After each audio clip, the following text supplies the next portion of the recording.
시험에 나올지 안 나올지도 모르는 주소 때문에 머릿속이고 암기력이고 엉망이 된 채 시험 날짜가 되었다. 엄마가 박저골로 데리러 올 때 해가 지고 온 연두색 수단 두루마기를 입고 이발소에 가서 머리도 새로 깎고 시험을 치러 갔다. 주소 같은 건 물어보지 않았다. 바둑알을 4개와 3개 따로 놓고 모두 몇 개냐고 물었고, 신사와 학생이 서 있는 그림과 중절모와 학생모가 있는 그림을 각각 보여주면서 각자에게 맞는 모자를 골라보라고 했다. 그리고 굴뚝에서 연기가 나는 그림을 놓고 지금 바람이 어디서 어디로 불고 있느냐고도 물었다. 문제를 3개 내줬는데 나는 그 중에 2개밖에 못 맞췄다. 바람이 연기에 나붓기는 반대 방향으로 분다고 대답했던 것이었다. 엄마는 주소를 안 물어봤다는 소리에 일단 안심을 하고 나서 그래도 틀린 문제가 나오자 실망이 여간이 아니었다.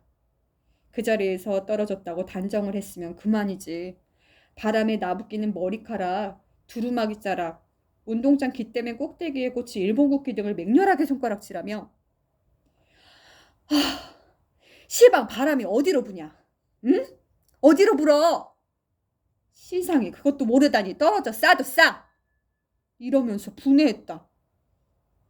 운동장이 엄청나게 넓고 주위에 인가가 없었던 매동학교 운동장엔 그날따라 왜 그렇게 바람이 세찼던지 그날 저녁에 엄마는 오빠를 붙들고도 내가 떨어진 걸 분해했다. 뚜껑은 열어봐야 알죠. 소학교를 10살이나 돼서 보내서 아직 중학교에 다니고 있지만 나하고 나이 차이가 많이 지는 오빠는 과묵하고 사려 깊었다. 합격이 됐나 안 됐나는 엽서로 통지가 오게 되어 있었다. 물론 사직동 가짜 주소로 오든지 안 오든지 할 것이다. 엽서가 오고도 남을 만큼 넉넉하게 기다리고 나서 엄마는 시험 보던 날처럼 나에게 수단 두루마기를 입혀가지고 사직동 친척집으로 갔다. 주소 때문에 지긋지긋하던 집을 나는 그때 처음 가보았다. 가면서 엄마는 여기가 바로 문안이라는 것을 누누이 강조했다.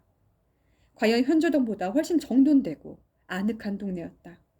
무엇보다도 집이 비탈에 붙어 있지 않고 평지에 자리 잡은 게 마음에 들었다.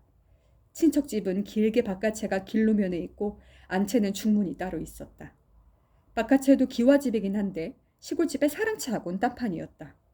너절하고 구질구질하고 냄새가 났다. 나중에 한 일이지만 거긴 사랑채가 아니라 행랑채라고 했다. 행랑채에 딸린 골목 같은 마당에서 빨래를 하고 있던 행랑어멈이 엄마를 보자마자 반색하면서 일어섰다. 아휴, 아씨 좋으시겠어요. 아가씨가 붙었대요. 그러면서 연방 굽실거렸다. 우리가 아씨니 아가씨니 하는 높임말로 대접받기도 처음이었지만 엄마는 그렇게 거만하게 구는 걸 보는 것도 처음이었다. 웬 수선인가. 그까지 소학교 붙은 걸 가지고. 엄마는 갑자기 도도하게 굴었다. 중문을 들어가니 딴 세상 같았다. 어른어른 미치는 유리문이 달린 대청마루는 화강암 깨끗한 대도리에 높이 솟아있고 정갈하게 미질한 마당가엔 수도꼭지와 양회로 싸바른 네모난 물학이 보였다.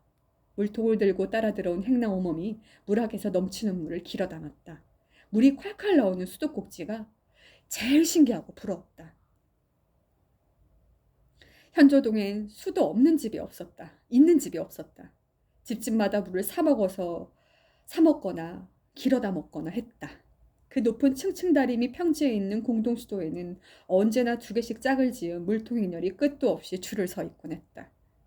물통들은 다 생철통으로 만든 거였고 물찌개에 늘어진 쇠고리가 잘 걸리도록 홈이 파인 나무 손잡이가 달린 거였지만 물장수 물통과 손수 길어먹는 집 물통이 달랐다. 직업적 물장수 물통은 석유초롱하고 같은 규격의 네모난 통이었고 손수 길어먹는 집 물통은 물장수 물통에 갑절은 들어가게 생긴 원통형이었다. 통의 크기 관계없이 물값은 한 지게에 일전씩이었지만 하루아침에 몇십 집씩 물을 공급해야 하는 물장수는 될 수 있으면 힘을 덜 들이고 싶었을 것이고 제 집 물은 같은 값이면 많이 가지고 싶었을 것이다. 엄마도 물찌개를 질 줄 몰라 하루에 한 지게씩 물장수물을 대먹고 있었다. 먹는 물뿐만 아니라 씻고 빠는 걸 모두 그 물 2초롬에 의지해야 했다.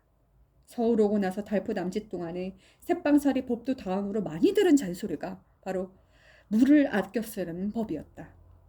세숫물 버리지 말고 거기다 발 닦아라. 발 닦은 물 버리지 말고 거기다가 걸레 빨아라. 걸레 빤물도 버리지 말고 놔둬라. 이따가 마당 쓸 때 뿌릴 거니까. 이런 식이었다. 집 앞 골목을 엄마는 마당이라고 했고 제 집 마당도 안 쓰는 동네 사람들 흉보기 위해 엄마는 매일매일 마당을 쓸었다. 엄마가 아까워하면서 퍼준 내 새순물이 만약 내 실수로 최종 단계까지 가지 못하고 찍 버려지기라도 한다면 엄마는 중대한 손재수라도 당한 것처럼 혀를 차곤 했다. 우리가 부엌으로 쓰는 대문간 한 귀퉁이엔 물독이 땅에 붙여 있었다. 물장수는 어스름 새벽에 왔다. 안집도 물장수물을 먹으니까 누가 미리 빗장을 따놓았는지 훔쳐갈 것도 없는 집구석이니까 밤새도록 따놓고 자는지 대문 여는 소리를 못 듣고 철썩하고 독이 물 붓는 소리에 잠이 깨곤 했다. 철썩철썩하고 두 번 나는 물소리를 어떤 궁핍감보다도 실감나게 나를 비참하게 만들었다. 두 바가지의 물로 하루를 살아야 하다니 물을 다 아껴야 한다는 건 시골선 상상도 못할 일이었다. 사랑마당과 뒷간 있는 텃밭 사이를 흐르는 개울은 쥐란 개나리 울타리 밖을 휘돌아 내려오는 것이었다. 쥐라는 또한 안방 머리맡이기도 해서 장마철엔 물소리가 콸콸 시끄럽게 들렸다. 보통 때는 조잘되는 것처럼 유쾌하게 들릴 적도 있고 졸졸졸 귀 기울여도 들릴락 말락 한 적이 있었다. 그러나 물이 넘치거나 마른 적은 없었다. 겨울에도 가장자리만 얼고 가은데는 쉬지 않고 흘렀다. 가장자리의 어른장은 별의별 신기한 무늬로 아롱거렸다. 추운 줄도 모르고 환상적인 모양의 살얼음을 깨뜨려 입속에 넣고 아삭거리면 핏줄까지 씻겨 내려가는 것처럼 상쾌했다. 먹는 물은 따로 엄마나 숙모가 마을 한가운데 있는 우물에서 길어왔지만 놀다가 목마르면 개울물을 손바닥으로 길어먹길 잘했다. 빨래도 거기서 하고 감자나 고구마도 거기서 깎고 푸성기도 거기서 씻었다. 물론 뒷간에 갔다 오다 손도 거기서 닦았다. 무슨 짓을 해도 새물이란 걸 의심하지 않았으니까 더럽다는 생각도 없었다. 어디를 가나 물 흐르는 소리가 따라다녔다. 네, 책 읽어주는 줄리 오늘 여기까지 하겠습니다. 감사합니다. 열매였습니다.